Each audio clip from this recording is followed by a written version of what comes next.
Hola, benvinguts un dia més a Campus Link, el programa que pretén connectar la Universitat Politècnica de València amb la realitat exterior. Avui parlem de literatura, ens acostem al llibre La mosca, assetjament a les aules, de la mà de la seva autora, Gemma Pasqual. Benvinguda, Gemma. Gràcies per vindre. I com t'has acostat al bullying, a aquest acoso, a la violència escolar? És una miqueta obligada, perquè a mi no em feia molta gràcia el tema. I estava en una escola presentant un altre llibre, i això que estàs entre un tema i un altre, i estàs començant una novel·la, i els mateixos nanos m'ho van demanar, que feia una novel·la sobre el bullying.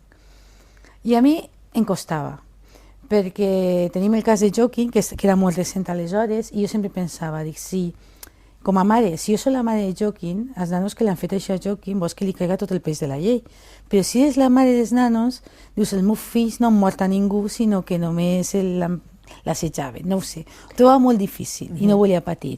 Recordem un poc el cas de Joaquín, un adolescent d'Hondarribia, que es va suïcidar per culpa precisament d'aquesta violència escolar i aquest acosament que va patir ja per allà pel 2004, va ser, no? Sí, sí.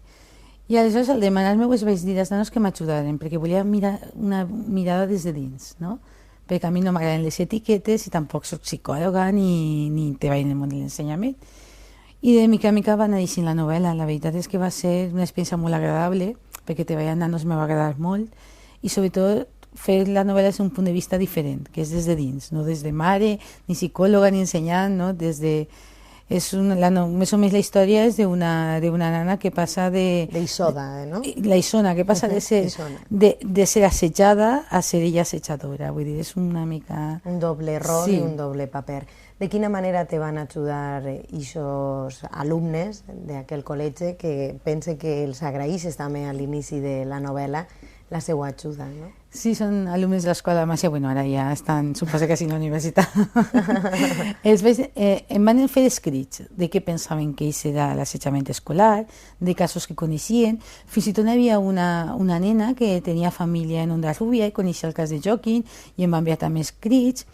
I, clar, ells no havien patit cap cas així greu, tot i que... És a dir, dins dels alumnes que t'ajudaven, dels xicons que t'ajudaven, no hi havia cap cas ni greu ni paregut, no? Per sort per mi, perquè si no hauria sigut. Però sí que m'ajudaven a destriar el gra de la palla. Vull dir, ells anaven, diguem, el que semblava assetjament, i el que no, i el que era una broma pesada. I bé, els vaig contar la història que jo volia fer, ells es va agradar, volien canviar algunes coses, jo em deixé canviar poques coses, i bé, es vaig parlar del Senyor de les Mosques, que no el coneixia en la història, que crec que va... De quina manera ha influït el Senyor de les Mosques de William Golding en la teua novel·la? Jo molt, igual per l'edat, no? Perquè, clar, però pense que la història de William Golding és el mateix, no? És uns nens que tenen unes normes molt severes en l'escola privada i quan es veuen en la illa, que no tenen cap norma, es converteixen en uns salvatges. Perquè en certa manera pense que tots duguem algo salvatge dins, que hem de domesticar, no? I aleshores jo trobo molt escaient al bullying i a totes aquestes coses que fan els nanos. I de fet la novel·la té alguns passatges del Senyor de les Mosques que són uns malsons que té la protagonista. La Isona. La Isona. De quina manera passa ella de ser assetjadora, de ser assetjada a ser assetjadora? Bé, la història comença en què ella fuig d'un assetjament, d'un institut en què s'ha suïcidat un amic d'ella i ho està passant molt malament. I bé, i tota la novel·la trobarem que ella està sent assetjada, ella i uns companys, com passa a ser una nana que era popular a ser assetjada, però anirem descobrint que ella té un passat també fosc d'assetjadora. I serà, no és que sigui una novel·la policíaca, però sí que hem d'anar descobrint què passa, no? Que és una mica el que vinc a dir-los als nanos, que tot ni és blanc ni és negre, no? N'hi ha molts matisos en les coses. És a dir, que n'hi ha missatge, evidentment. Sí. El teu objectiu a l'hora d'escriure esta novel·la quin ha sigut? Que prenen consciència. Jo no s'envia cap missatge clar, però sí que si es fiquen en la pell dels personatges, ells mateixes se n'adonen. Que, home, que fa molta gràcia que es volen d'un company teu, però potser de tu no t'agrada tant, no? I aleshores el que passa que hi ha uns personatges que es converteixen en entranyables i la joventut sap greu que es passen aquestes coses. I el missatge és clar, no? Vull dir que a banda de casos greus que n'hi ha d'assetjament, que això ja ho sabem, no? Però en quant a aquestes coses que se fan en les classes, dels llibres del Grosset, del Deullers, pues no fa cap gràcia, això fa molt de mal. De quina manera t'has acostat a les dades reals de violència a les aules? N'hi ha moltíssimes, això sí que és veritat, fins i tot la ONU té un departament. M'ha sobtat moltíssim en l'estranger, és un tema que ja fa molt de temps que preocupa molt. Internet és una gran eina, les mitjans de comunicació sempre esteu tenint coses. Vull dir que he tingut informació tota la que he volgut a l'abast i també m'he ficat una mica en el món de l'ensenyament, no? En psicòlegs. De fet, al final del llibre posa un decàleg que no és meu, que és una psicòloga que li diuen Nora, que posa 10 maneres, no? Que has de fer si te sents assetjat, no? Perquè sigui una miqueta, a banda de la novel·la, que siga pràctica a l'hora de llegir.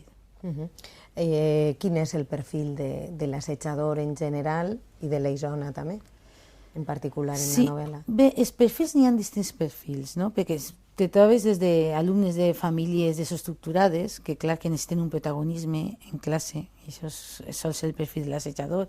Normalment sempre és més gran que l'assetjat, té molta personalitat, sempre es fa acompanyat de persones que van en un grup, i l'assetjat sempre és una persona que no té per què tenir problemes en casa ni res, sinó que li agafen el punt feble. Bé, siga doncs, que li mine l'autoestima, doncs, ja et dic, des que porta ulleres fins que està grosset, o fins i tot que estudia, o casos que m'he trobat, doncs, que, per exemple, una nana que li puguen dir, no sé, que és lesbiana, i no ho és, no? Vull dir que és tot un joc psicològic, no? Que fa molt de mal. I els perfils van canviant. Vull dir que, clar, que l'assetjat només ha de recuperar l'autoestima per a trobar-se bé, i l'assetjador, per a que torni a ser una persona normal, si es queda sense el cor, i sé que sempre sol ser bastant eficaç.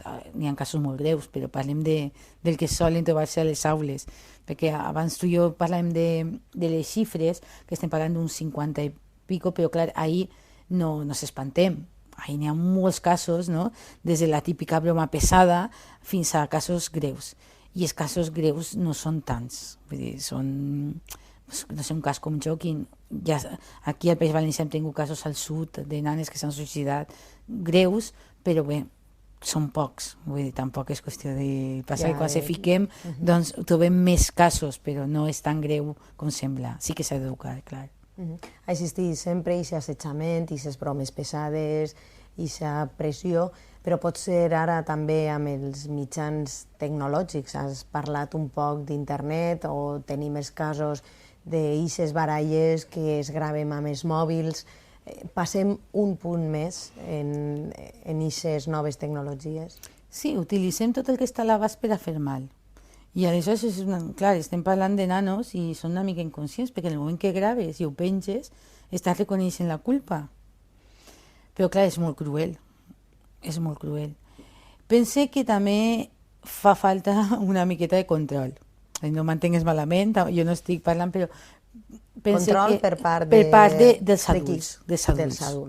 Els nanos experimenten, és veritat, però potser no tenien que tenir tant a l'abast el penjar coses en internet, vull dir que tenia que haver, que jo crec que els adults poden penjar el que vulguem i tota la llibertat del món, però els joves han de tindre, els joves parle dels menors, han de tindre les llibertats més restringides, perquè encara s'estan educant i no fan un bon ús d'internet, o que sí que és una manera de socialitzar-se, que està bé, però jo crec que hauria d'haver una miqueta més de control. Vull dir, els pares haurien de saber per a què gasten els nostres fills els mòbils, perquè al fi i al cap els mòbils són per parlar per telèfon. Clar. Dic jo.